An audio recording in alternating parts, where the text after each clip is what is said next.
شروع کرتی ہوں اللہ کے بابرکت نام سے جو انتہائی عالی رتبہ اور بہت جلیل القدر ہے۔ سبھی تعریفیں میرے رب العزت کے لیے ہیں۔ اسی دعا کے ساتھ آج کی خوفناک کہانیاں شروع کرتے ہیں۔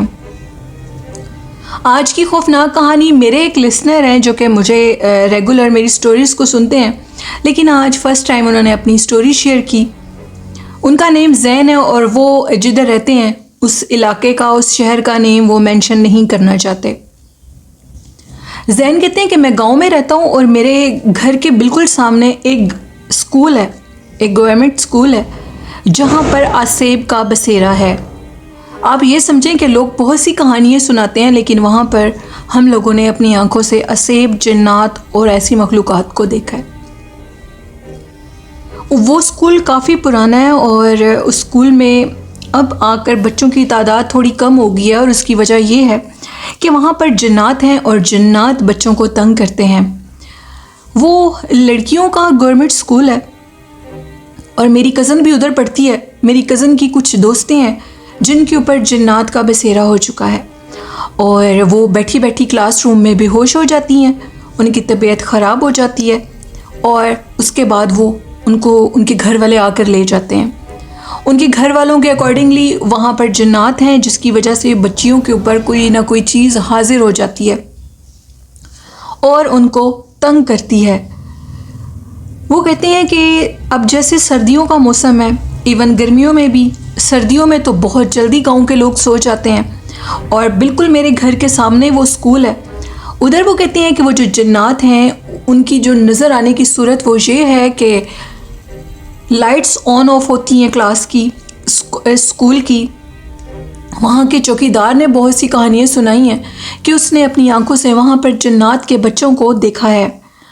اس چوکیدار کے مطابق جب سب لوگ سو جاتے ہیں اور اسکول میں چھٹی ہو جاتی ہے، ایون کہ شام اور رات کا ٹائم آ جاتا ہے، تو وہاں پر جنات آ جاتے ہیں۔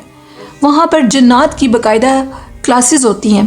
وہ کہتے ہیں کہ میں جب نیا نیا اس نوکری پر آیا تھا تو تقریباً رات 10:30 11 بجے کا ٹائم تھا، میں اپنی ڈیوٹی پر مامور تھا کہ اچانک سے اسکول کے اندر لائٹس کی آن ہونے کی اور بچوں کی آوازیں شروع ہو گئیں۔ مجھے یہ حیرانگی ہوئی کہ سارے اسکول کو میں نے خود بند کیا ہے، لائٹس آف کی ہیں، تو یہ آن کیسی ہو گئی ہیں؟ اندر کون رہ گیا جس کی آوازیں ہیں؟ کہتے ہیں کہ میں اس قدر ڈرا ہوا تھا، لیکن میری یہ ڈیوٹی تھی۔ ڈرتے ڈرتے آیت الکرسی چاروں کل پڑے اور یہ یقین ہو چکا تھا کہ اب کوئی حشرات، کوئی جنات مجھے کوئی نقصان نہیں دے سکتا، مجھے اپنی ڈیوٹی کو پورا کرنا ہے۔ چوکیدار کے مطابق زین کہتے ہیں کہ جب ہم لوگ اپنی ڈیوٹی پر ہوتے ہیں تو پھر ہمیں اپنی جان کی کوئی پرواہ نہیں ہوتی، ہم اپنی ذمہ داری کو ایمانداری سے نبھاتے ہیں۔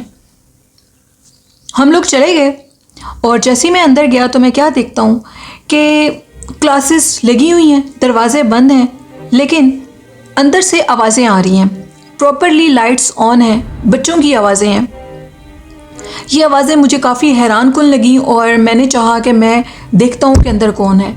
میں نے اندر جانے کی تو ہمت نہیں کر سکا کیونکہ میں سمجھ چکا تھا کہ یہ معاملہ کچھ اور ہے۔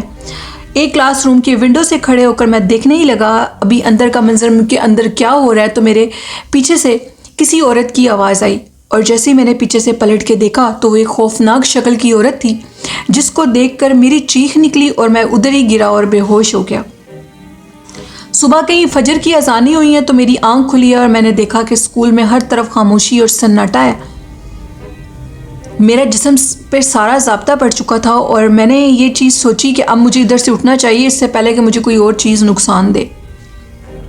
میں وہاں سے اٹھا ہوں اور اٹھ کر باہر کی طرف بھاگا ہوں۔ اتنے میں جو اسکول کی پرنسپل ہے وہ فجر کی اذان کے بعد ہی اسکول میں آ جاتی ہیں۔ وہ آ رہی تھیں، انہوں نے مجھ سے پوچھا کہ تمہیں ہوا کیا ہے؟ میں نے ان کو ساری بات بتائی۔ انہوں نے کہا کہ میں نے یہ چیز اس لیے نہیں بتائی تھی کہ شاید تم یہ جاب چھوڑ دو، لیکن یہاں پر ایسے معاملات ہیں جہاں پر جنات کو باقاعدہ طور پر دیکھا جاتا ہے۔ یہاں پر تم نے اگر رات کے ٹائم سب لائٹس آف کرنے کے باوجود تمہیں ساری لائٹس آن ملیں اور اسکول میں پڑھنے کی آوازیں آئیں تو سمجھ آنا کہ یہ کسی اور کے بچوں کے پڑھنے کا ٹائم ہے۔ زین کہتے ہیں میری کزن یہ بتاتی ہیں کہ ان کے اسکول کے اندر دیواروں کے اوپر خون کے نشان پائے جاتے ہیں، باقاعدہ طور پہ ہاتھ لگے ہوتے ہیں خون کے۔ کمروں کو لاک کر دیا جاتا ہے. اگر کوئی بچہ واش روم میں جاتا ہے, کوئی بچی واش روم میں جاتی ہے تو وہ لاک کر دیتے ہیں واش روم کو, تو اندر سے بچوں کی چیخنے کی آوازیں آتی ہیں تو جا کر کوئی دروازہ کھولتا ہے. اسی طرح 1 سے 2 بچوں کی ڈیتھ بھی ہوئی ہے کہ اسکول کا انہوں نے واش روم بند کر دیا تھا, لیکن اس کے باوجود اسکول کو بند نہیں کیا گیا. اسکول رواں دواں ہے, اسکول میں کام ہو رہا ہے. وہ کہتے ہیں کہ یہی واقعات تھے. زین کہتے ہیں کہ یہ گاؤں کے اسکول کے جہاں پر یہ معاملات ہوتے ہیں وہاں پر یہ مخلوقات دیکھی جاتی ہیں. اور چوکیدار کہتا ہے کہ جب میں باہر بیٹھتا ہوں اسکول کے تو میں نے فل حصار کیا ہوتا ہے اپنے اوپر چاروں کل آیت الکرسی درود شریف کا. اس کے باوجود وہ یہ کہتے ہیں کہ مجھے محسوس ہوتا ہے کہ میرے ارد گرد کوئی ہے. کبھی کوئی تیزی سے بھاگ کے چلا جاتا ہے, کبھی کوئی نہ دکھنے والی چیز کانوں سے گزر کے آواز آتی ہے, کوئی ایسے کوئی ہوا کا جھونکا گزرتا ہے. تو میں انکل چوکیدار کو ہمیشہ اپنی ونڈو سے دیکھتا ہوں تو وہ بیٹھے ہوتے ہیں اسٹیل اپنی جگہ پر, اپنی ڈیوٹی کو نبھا رہے ہوتے ہیں. تو ایسے لوگوں میں اللہ ہی ہمت ڈال دیتے ہیں, ان کا بہت جذبہ ہوتا ہے, وہ اپنی زندگی بھی جان کی بازی لگا دیتے ہیں. تو یہ تھی سٹوری زین کی. بہت شکریہ زین اپنی سٹوری شیئر کرنے کے لیے. اور زین کہتے ہیں اور بھی بہت سے واقعات ہیں ہم لوگوں کے گاؤں کے جو کہ میں آپ کے ساتھ شیئر کروں گا. تو بڑھتے ہیں آج کی نیکسٹ سٹوری کی طرف. یہ سٹوری شیئر کی ہے میرے ساتھ کراچی سے. میرے لسنر کہتے ہیں کہ میرا نیم دانی ہے اور میں آپ کے ساتھ ایک خوفناک واقعہ شیئر کرنا چاہتا ہوں. دانی کہتے ہیں کہ میں ویلوگر ہوں, بیسیکلی میرا ویلوگ چینل بھی ہے اور پہاڑی علاقوں میں جانا میرا بہت زیادہ شوق ہے اور میں ادھر جاتا ہوں. اور ادھر ویلوگنگ کے علاوہ میں فوٹوگرافی کا بھی کام کرتا ہوں. میں بہت سی تصاویر بناتا ہوں, جو نیچر سے جڑی ہوئی چیزیں ہوتی ہیں مجھے بہت اٹریکٹ کرتی ہیں. اسی طرح میں ناران کا غان گیا ہوا تھا اپنی فیملی کے ساتھ. تو صبح کا ٹائم تھا, سب لوگ سوئے ہوئے تھے ہوٹل میں, اور میں نے سوچا کہ کیوں نہ میں کچھ تصاویر بنا لوں, کچھ نیچر سے جڑی چیزوں کو دیکھ لوں, اور پھر وہ اپنے چینل پہ بھی میں اپلوڈ کرتا ہوں. میں اپنے چینل کا نیم وہ نہیں بتا رہے. کہتے ہیں کہ پھر اس طرح کافی لوگ باتیں کرتے ہیں کہ اس طرح ولاگنگ چینل ہے ان کا, تو ان کے ساتھ یہ واقعہ پیش آ گیا تو لوگ مذاق اڑاتے ہیں. دانی کہتے ہیں میں جیسے ہی ولاگنگ کے لیے ادھر گیا تو صبح کا ٹائم تھا, بالکل ابھی اندھیرا ختم ہونے والا نہیں تھا اندھیرا, شدید ٹھنڈ تھی, اوس کے قطرے میرے منہ پہ گر رہے تھے. دھند اتنی شدید تھی کہ مجھے کچھ نظر نہیں آ رہا تھا. دھند کسی بارش کی طرح جسم کے اوپر برس رہی تھی. وہ کہتے ہیں کہ تصویر بنانے کے لیے میں نے کہا میں نے بہت غلط ٹائم چنا ہے, مجھے واپس اندر چلے جانا چاہیے. ابھی میں یہ چیز سوچ ہی رہا تھا کہ جہاں پر ہم لوگ رکے ہوئے تھے ادھر سامنے کافی بڑی سی بلڈنگ بنی ہوئی تھی ایک ہوٹل کی. مجھے ہوٹل کے بالکل ٹاپ کے اوپر ایک سایہ, کالا سایہ بیٹھا ہوا نظر آیا. کالے سائے کو میں نے باقاعدہ طور پہ دیکھا اور مجھے لگا کہ شاید اوپر کوئی چیز ہے. جب وہ چیز موومنٹ کرنے لگی, وہ ہلنے لگی, تو مجھے یقین ہو گیا کہ وہ سایہ نہیں ہے, وہ کوئی اور چیز ہے. اب میرے دیکھتے دیکھتے وہ سایہ ہوا میں اڑنے لگا اور اڑ کے اس ٹاپ سے نیچے کی طرف آنے لگا. میں اس منظر کو اپنی آنکھوں سے دیکھ رہا ہوں. میرے قدم اس قدر جم چکے تھے کہ وہ اٹھائے نہیں جا رہے تھے. میں ڈر چکا تھا, میرے ساتھ ہونا کیا ہے, آخر یہ سب کچھ کیا ہے.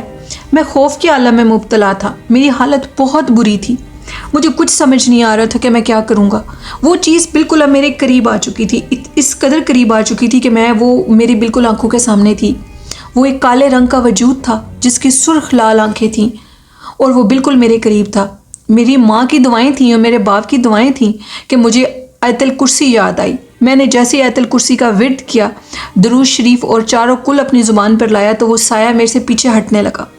ہٹتے ہٹتے وہ اسی مقام پر میرے سامنے چلا گیا, لیکن ابھی تک میں اپنے قدم کو اٹھا نہیں پا رہا تھا. جیسے وہ آیت الکرسی چاروں کل درود شریف مکمل ہو گئے تو میرے قدم خود بخود اٹھے اور میں پیچھے کی طرف گیا. جیسے میں پیچھے کی طرف گیا تو مجھے میرے پیچھے ایک بزرگ شخص نظر آیا, اور وہ بزرگ شخص سفید داڑھی میں تھا. انہوں نے مجھے کہا, بیٹا کہ تم شکر ادا کرو کہ آپ بچ گئے ہو, جلدی سے اندر چلے جاؤ اس سے پہلے کہ یہ مخلوق تمہاری جان لے لے. آئندہ اس ٹائم پر باہر مت نکلنا. میں نے خود دیکھا کہ وہ جو بزرگ شخص مجھے یہ لفظ بول رہا تھا, چند ہی لمحوں میں وہ ہوا میں تحلیل ہوا اور غائب ہو گیا. شاید وہ اللہ کا کوئی فرشتہ تھا.